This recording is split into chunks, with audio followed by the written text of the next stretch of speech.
Hello and welcome to Home Capital's series on home ownership. Buying your first home can be a daunting task, and in this series we simplify the entire process for you. Let's look at the various benefits available to you as a home buyer under the RERA Act. RERA basically stands for Real Estate Regulation and Development Act 2016. This act was introduced in 2016. It became a law then which defined the rights and obligations of both the developers as well as the consumers, and actually built a nice safety net for the consumers, given the past history of many consumers losing out on their house after they've paid for it to the developers. Let's look at some of the features of RERA. As per the RERA Act, every real estate developer across the country needs to register with the Real Estate Regulatory Authority of the state in which the project is being constructed. So every state is going to have the RERA authority, and it is a responsibility of any developer to register themselves with the Real Estate Regulation Authority. Under the RERA Act, the developer has to notify the buyers of the carpet area of the unit sold to them. So we are not talking about super built up or built up area. RERA specifically says that the carpet area needs to be notified. They need to provide a declaration with respect to the timeline of when the project will be completed. RERA is extremely customer centric and it protects the interest of the home buyers. And there are a lot of penalties which have been built in for errant developers. There are a number of penal pressures which we look at to ensure that customers are not cheated, and if a developer fails to fulfill his promises, there is an effective redressal of the grievances by the buyers of properties from such an errant developer. RERA has also built in a lot of financial discipline for the developers, because they cannot accept more than 10% of the cost of the units as an advance from the buyers.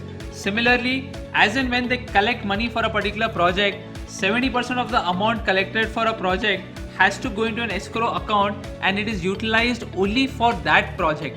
That ensures that a developer is not collecting money for project B and using that to complete project C, and then eventually launching a new project F, which is going to use to fund the previously launched projects which have not been completed for the lack of funds. This builds a lot of financial discipline for the developers. They cannot swindle away the money of the home buyers. Finally, a very important feature of RERA is that it puts in a lot of onus on the developer to give a declaration that he possesses the legal title of the land on which the development is going to take place. Along with the written affidavit, he also has to support it with legal documents that shows his ownership of land, so that tomorrow the project does not go into a limbo phase just because of a certain dispute on the ownership of the land title. In case of non-compliance with different provisions of RERA, there are a lot of penalties which have been built in, starting from a developer losing the very registration for the project. And the moment he loses the registration for the project, he cannot develop or sell the project. There is an imprisonment for up to 3 years for violation of various provisions of the Act, and also a fine payable up to 10% of the project cost. Now, all of these penalties and especially the imprisonment act as a deterrent to prevent these developers from defaulting against the various provisions of the Act. A very important provision under RERA is in terms of a developer defaulting in delivering the project on time. In that case, the buyer has the right to withdraw from the project. This is an extremely important provision wherein if a developer fails to deliver a project on time, the buyer has the right to say that I am no more interested in this particular project. Please give all the money I have paid you, and that money has to get refunded back along with interest. And even if the project is cancelled for some reason, in such a case also the buyer is entitled to get back his money along with interest.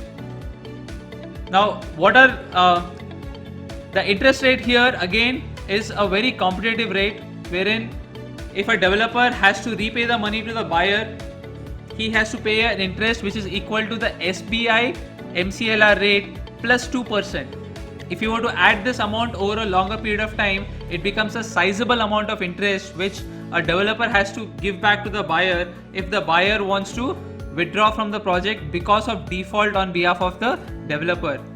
At the same time, RERA also penalizes a buyer if he defaults on making payments to the developer. So you see, just like a buyer gets a lot of rights under RERA, he also comes up with his responsibilities, wherein if he defaults in making payments to the developer as per the terms set when he booked a particular property, he too is liable to pay an interest to the developer, again at the same rate of SBI MCLR plus 2%. So you see, with rights come responsibilities, and here the responsibility of the buyer is to ensure that he makes payments on time, and the responsibility of the developers is he delivers the property on time as promised in terms of the size of the property, and also with a title which is without any encumbrances. A common question that gets asked is RERA applicable to every property that you look for buying in the market? No, RERA is applicable to a certain property only if it fulfills certain conditions. First, the area of the plot under construction should be 500 square meters or more. The number of apartments which are being constructed should be more than 8. The Act does not apply if the project is under repair or maintenance. The Act is valid only for development of property and not for rentals. And the Act covers all commercial projects like shops, offices and workspaces, as well as residential properties. If you are buying a house in a project which has less than 8 apartments, or the area of plot under construction is less than 500 square meters, then your homework needs to be more stringent, because such projects do not fall under the purview of RERA Act. Today, if you look at any advertisement run by a developer, it is very clearly stated that whether the developer is RERA registered or not, his registration number is clearly stated in the ad. So is the registration number of the property for which the developer has got permission to go ahead and do his construction. RERA has brought along with itself a lot of benefit for home buyers, because it gives them a lot of assurances in terms of the fact that they will get the property for which they are paying such huge amounts, which would include your entire life savings. Developers cannot delay the projects, and if they delay the projects, they will have to pay a penalty in the form of interest to the buyers. Second, home buyers will pay only for the carpet area, and they are not going to be paying today for what was earlier the super built up and the built up areas. Similarly, if a certain project is promised to a buyer with amenities, features, and after that the developer makes any changes to them, he will have to inform the buyers and take their permissions. If any changes are made by the developer, and if they constitute as minor changes as defined by the Act, he will have to inform the buyers. Whereas if there are any major changes, again as defined under the Act, the developer will have to seek the consent of at least 2/3 of the buyers before he can go ahead and make those changes. And if he does not get that consent, then either he does not make those changes, or he will have to refund the buyers along with interest on the payments made by them. All in all, RERA comes with a huge package of benefits for the home buyers to ensure that they have some kind of faith that if at all the developer were to default on his side of the bargain, there is a recourse available to the home buyer under the RERA law, in which he can go and seek some refuge. Recapping this episode for you, we talked about the various factors you should look for when you start thinking about buying a house. We talked about the factors you must consider when you are shortlisting a particular locality in which you want a property, and then the steps you should take to shortlist the developer who is going to be able to fulfill your requirements. And finally, we talked about the various benefits of RERA in terms of what you as a house owner, what all rights you get under RERA, and how non-compliance under RERA is actually a very costly proposition for the developer, which increases your faith in the fact that you can go ahead and pay for a house under construction today and it will be delivered to you on time.